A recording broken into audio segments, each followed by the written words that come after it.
Welcome into another edition of Mavs Latest. I'm Josyah Howard, and it is a good one today. The Mavs got free agency started right.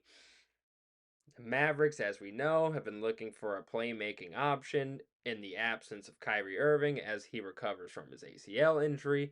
As we know, he's expected to sign a 3-year, $119 million extension with the Mavericks and opt out of his current deal. But he's needed some backup while he recovers, and that is in the name of D'Angelo Russell, former Lakers Brooklyn Nets guard. He's obviously coming off a down year. The Mavericks end up picking him up at a 2-year deal, a 2-year, $13 million deal, according to ESPN's Sham Charania. The Mavericks use their $5.7 million taxpayer mid level exception to sign Russell. Again, coming off a down year, as we talked about in the last couple pods, 12.6 points, 5.5 assists per game. But they're not going to ask a lot of D'Angelo. And again, and I brought this up in the last pod, D'Angelo is just not the strongest defender, and I just don't think that necessarily fits what the Mavericks are trying to do right now. Now, the Mavericks have enough defenders to where maybe they help pick up D'Angelo's slack a little bit. Maybe it rubs off on D'Angelo a little bit. He starts playing a little more defense, but I've come to learn watching people in the league that if you haven't really played defense really early on, you're not really going to play defense late. And they're expecting D'Lo to come in and be the point guard, score some points, and facilitate. If he can at least do that at a minimum while Kyrie is recovering and get to when Kyrie comes back in, and then you come in and be an energizer bunny off the bench, you could really find a fit with D'Lo. Now, it comes down to if he slumps a lot to where it hurts the team, and if he's gonna play defense. Those are the major components on if this D'Lo move will work. But at least in the short term, the Mavericks know who's going to be playing point guard for them. Most likely will be in the starting role at point guard, in my opinion, early on, D'Lo. But if they need to switch things up and slide D'Lo to the bench, that will happen. And I don't know, again, if that's with Cooper Flag playing point guard. That seems like that's the trend around the team. Like, it just seems like that's the idea they keep bringing up when it comes to Jason Kidd and Mark Cuban and the whole cast and crew. It really seems like they want Cooper Flag to play point guard. But I at least expect early on that D'Lo is the new starting point guard for the Dallas Mavericks, at least while Kyrie Irving recovers from his ACL injury.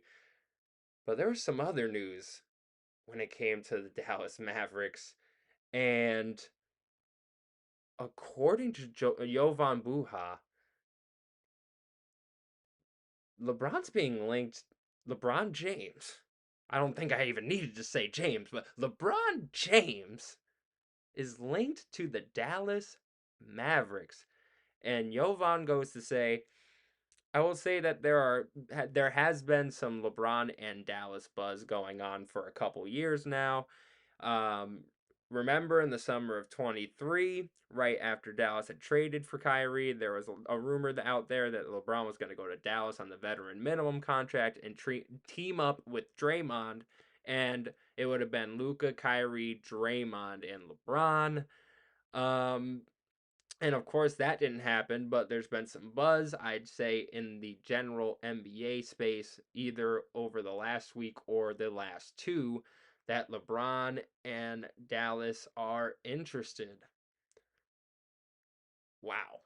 I mean, obviously, LeBron just opted into his $52.6 million deal. So let's just say LeBron signs on the veteran minimum next year. The veteran minimum next year. Let's just say that.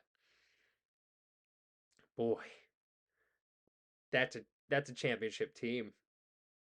I You don't need LeBron to be LeBron in this sense. I just think you would need LeBron to be point guard. And if LeBron in this sense came to the Dallas Mavericks, I'm starting him at point guard. I'm playing a lineup of LeBron, Kyrie, Coop, AD, and whatever big you want.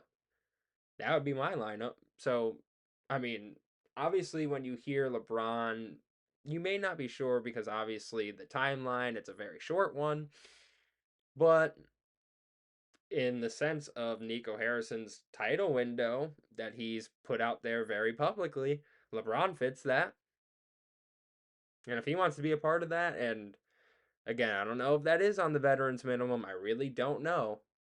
That's not LeBron's brand by any means, especially, he wants to own a team someday. So getting veteran minimum contracts, even at age 40, 41, 42, whatever it is, it's not really conducive to that.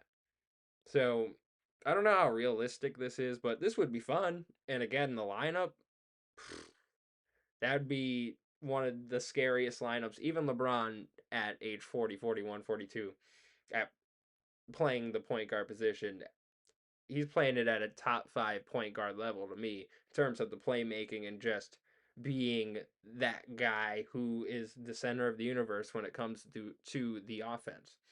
And obviously, experience won a championship with AD and Kyrie. It's just it it feels too good to be true. So wake me up when it actually happens. It's fun to think about, but I don't see LeBron being in a Dallas Maverick uniform anytime soon. But I want to get to this because I just thought this was really interesting. So on Zach Lowe's podcast, he had a segment on the Mavericks, and he just had an interesting bit on his thoughts on just how Nico Harrison's been talking of late ever since drafting Cooper Flag. And he said, I don't want to hear Nico Harrison talking about how the fans are starting to see the vision because the vision was 2 quarters against the Rockets before AD got hurt. My God, they're clinging onto those 2 quarters. But it's Cooper Flag, and there's no vision unless he's an oracle of some kind, and the whole NBA is in trouble because a supernatural being is entered the league.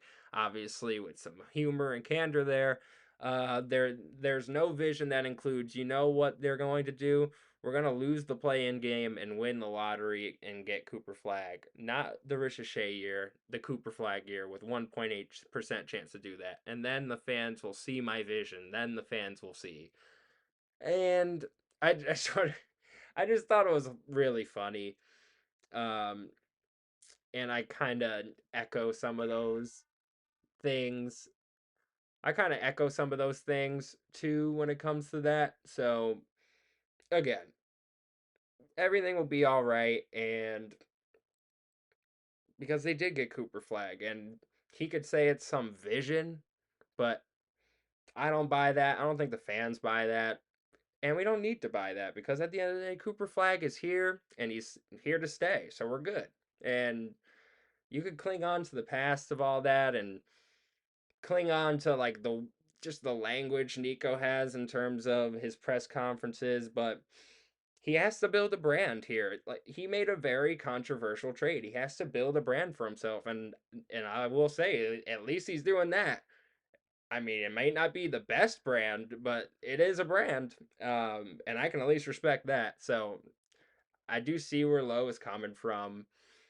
I agree with most of it. I'm not so harsh on it, but my my overarching is Cooper Flag's on the team regardless. So no matter what he says, just let him talk and let the team play and let it all play out because I think there's too much talent for this team to go to the waste, so to speak.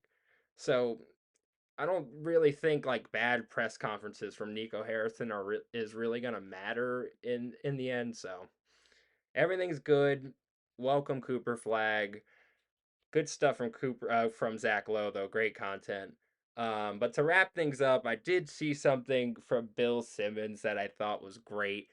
Because I kind of agree with him. He said on Twitter, "I can't believe no one drafted Ryan Nemhard, and then the Dallas Mavericks steal him on a two-way." I think he's gonna be good, and the NBA should add excuse me, the NBA should add a 10-player third round in the draft and make it a 70 pick draft. The worst 10 teams get one more third rounder. Now,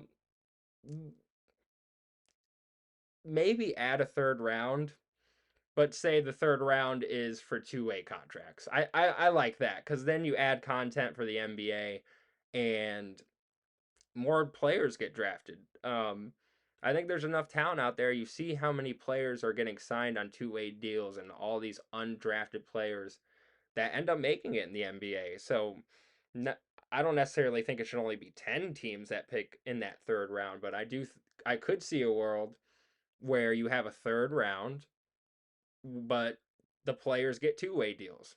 So you get one more round, every team gets one more pick, but that's your two-way player. So I like the initial idea because the overarching is Ryan Nembhard should have been drafted, and I'm happy the Mavericks did get him. I hope they don't let him go. I hope they get him in the system and develop because I love his brother. I think he could be a nice role player in the NBA as well. So fun thought from Bill Simmons though.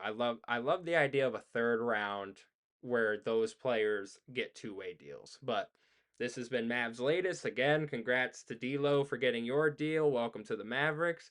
Please subscribe down below. Please comment, and let's get it.